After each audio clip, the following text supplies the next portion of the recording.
En sommaire, ce soir, c'est historique. Le ministre de la Défense nationale s'est rendu à Kidal près de 2 ans après sa libération par les forces armées maliennes. Comment a-t-il été accueilli? Le point dans un instant. La France pourrait reconnaître l'État de Palestine dans les prochaines semaines. L'Arabie saoudite est appelée à y jouer un rôle capital. Le Bureau malien de droits d'auteur rend un vibrant hommage à ses sociétaires. Les artistes qui ont marqué le pays ont été honorés pour le plus grand bonheur du secteur artistique national.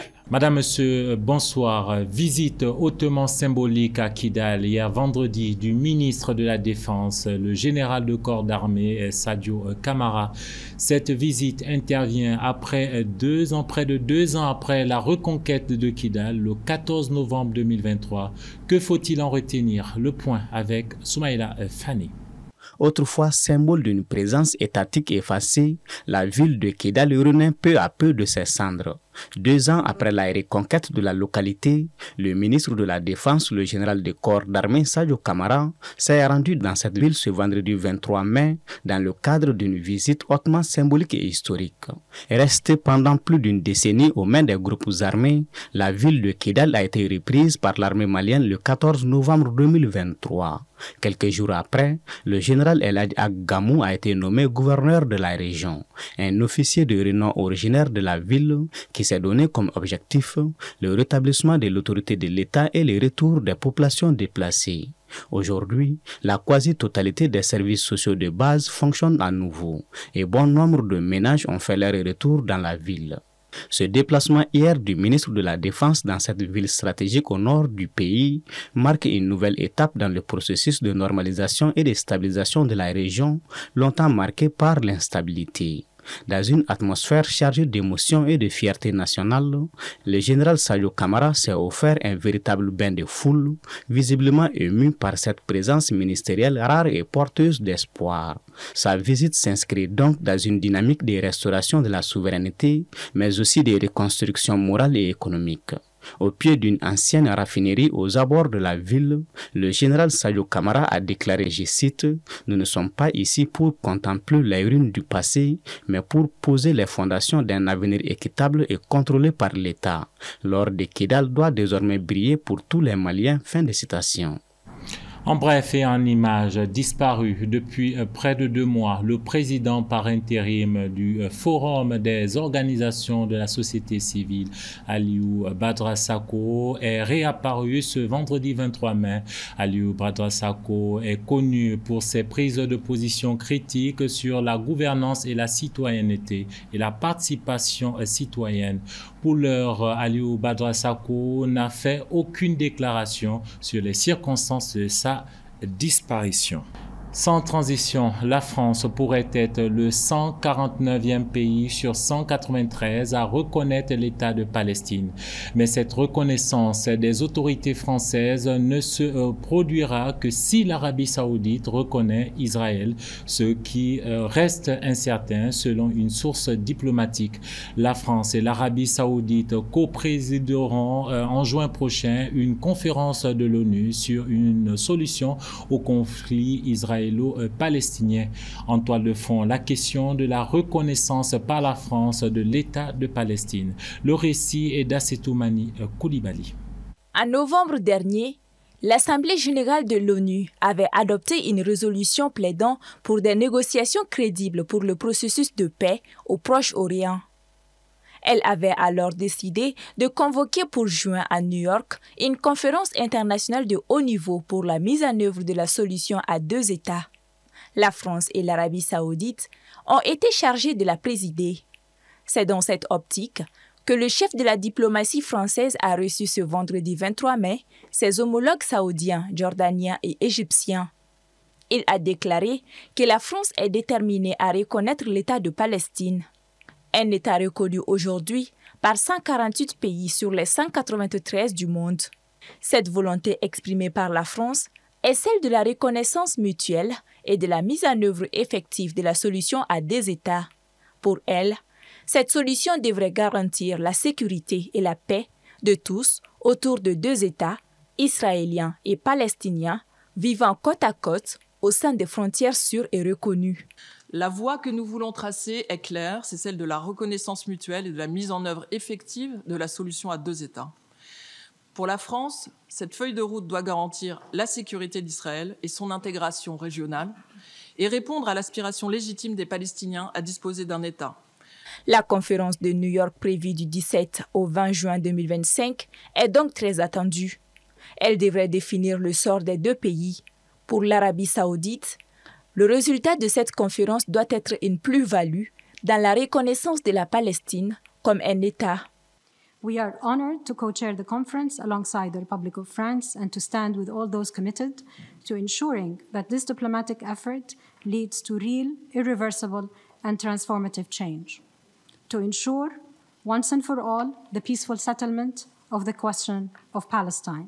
Dans l'espoir d'engagement concret, lors de la conférence de juin, 8 groupes de travail ont été déjà mis en place sur divers thèmes jugés cruciaux pour la réalisation à terme de la solution à 2 États. L'actualité internationale nous amène cette fois-ci en République démocratique du Congo. Après la levée de son immunité jeudi 23 mai par le Sénat, le Joseph Kabila s'est exprimé vendredi dans une vidéo de 45 minutes diffusée en ligne. L'ex-président devrait se rendre prochainement à Goma. Il y a 6 ans que l'ancien président de la République démocratique du Congo, Joseph Kabila, ne s'était pas directement adressé aux Congolais. Cette sortie tenue hier vendredi 23 mai 2025 est donc une surprise. Elle fait suite à la levée de son immunité parlementaire par le Sénat congolais. Dans sa prise de parole, M. Kabila a souligné sa prochaine visite à Goma, tenue par les groupes armés du M23, avant de dénoncer des décisions arbitraires du régime Kinshasa. Il y a quelques jours, en effet, suite à une simple rumeur de la rue ou de réseaux sociaux sur ma prétendue présence à Goma, où je veux me rendre dans le prochain jour, comme annoncé par ailleurs, le régime en place à Kinshasa a pris des décisions arbitraires, avec une légèreté déconcertante qui témoigne du recul spectaculaire de la démocratie. La dictature doit prendre fin, a-t-il poursuivi, sans dissimuler son intention de participer au changement. Joseph Kabila a proposé une solution axée sur 12 points pour sortir la RDC de la crise. Parmi ces points soulignés, il s'agit d'arrêter la guerre, rétablir l'autorité de l'État sur l'étendue du territoire, restaurer la démocratie, pour ne citer que cela. M. Kabila a enfin appelé les Congolais à s'unir autour de l'essentiel pour une refondation du pays. Pour rappel, Joseph Kabila a dirigé la République démocratique du Congo de 2001 à 2019. En avril dernier, il a créé la surprise en annonçant dans la presse son prochain retour en RDC par la partie orientale, dont une grande portion est sous contrôle du groupe armé antigouvernemental M23. Kinshasa, de son côté, accuse l'ex-président de complicité avec le M23. En avril, le ministre de la Justice Constant Mutumba avait saisi la justice militaire afin d'engager des poursuites à son encontre. Un des principaux éléments exposés était un témoignage attestant que Joseph Kabila avait tenu une conversation téléphonique avec un haut responsable du M23 au sujet d'un plan orchestré par le Rwanda visant à assassiner l'actuel président de la RDC, Félix Tshisekedi. Retour au Mali, au-delà de sa mission qui est la représentation des auteurs d'œuvres littéraires et artistiques de leurs ayants droit, le Bureau malien de droit d'auteur s'est engagé dans les œuvres de reconnaissance. Ce 23 mai, il a rendu hommage aux artistes et créateurs qui font vibrer l'âme du pays tout en soulignant le rôle stratégique que la culture peut jouer dans l'édification d'un Mali plus résilient, prospère et solidaire. Reportage d'Ibrahim Babi. Faisons de notre culture une source de créativité pour assurer le développement durable. C'est sous ce thème que le Bureau malien du droit d'auteur a organisé ce vendredi 23 mai la 4e édition de sa cérémonie d'hommage aux sociétaires. Un événement fort en émotion et en symbole. C'est le lieu pour nous aussi de faire ce que nous pouvons, parce que nous sommes tous interpellés par ce que nous appelons année de la culture, surtout nous les artistes, les créateurs. Donc pour cela, nous avons célébré la quatrième édition de la cérémonie aux hommages aux sociétaires du Bureau malien du droit d'auteur. Loin d'être une simple remise de prix, la cérémonie a rappelé la valeur fondamentale de la reconnaissance dans le parcours des artistes. Des trophées symboliques ont été décernés à plusieurs créateurs pour l'ensemble de leur œuvre. C'est la reconnaissance d'un travail qui a été fait. Ça fait plaisir, hein, quand tout ce que tu as pu mettre en place à un moment donné est reconnu. Ça veut dire que tu reçois une joie et une satisfaction. Et en même temps, voir qu'il y a eu beaucoup d'autres qui ont reçu des cadeaux, des aides, c'est très émouvant et ça m'inspire beaucoup. Un message clair, la culture n'est pas un luxe, elle est un pilier stratégique du développement, car cette remise de reconnaissance fut suivie pour certains de dons matériels, notamment des moutons, en cette veille de fête de Tabaski. Ce geste salué par les bénéficiaires montre que la solidarité culturelle peut aussi rimer avec soutien concret.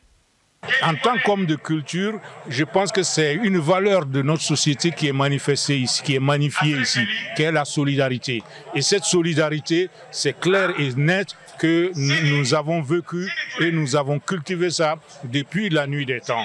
Aujourd'hui, que certains qui ont des difficultés puissent bénéficier de ces moutons-là, c'est quelque chose de très réconfortant. Et en même temps, c'est aussi une invite aux artistes à s'inscrire, à s'enrôler dans la VOC pour que demain, après-demain, la solidarité puisse rejaillir sur l'ensemble de tout ce monde-là. Au-delà des récompenses, cette célébration s'inscrit dans une vision, celle de faire de la culture non plus un simple héritage à préserver, mais un moteur d'innovation et de durabilité pour le Mali. Le ministre Mahmoud Daffé a ainsi insisté sur l'importance d'une culture vivante, créative, capable de générer des revenus, de créer des emplois et de nourrir une identité nationale forte. Je rappelle que cette année a été décrétée année de la culture. C'était l'essentiel de l'actualité qui a retenu notre attention pour ce 1945. Madame, Monsieur, merci de votre fidélité partout au Mali, particulièrement dans les quartiers de Kalabankoro et Kalabankroa à Bamako.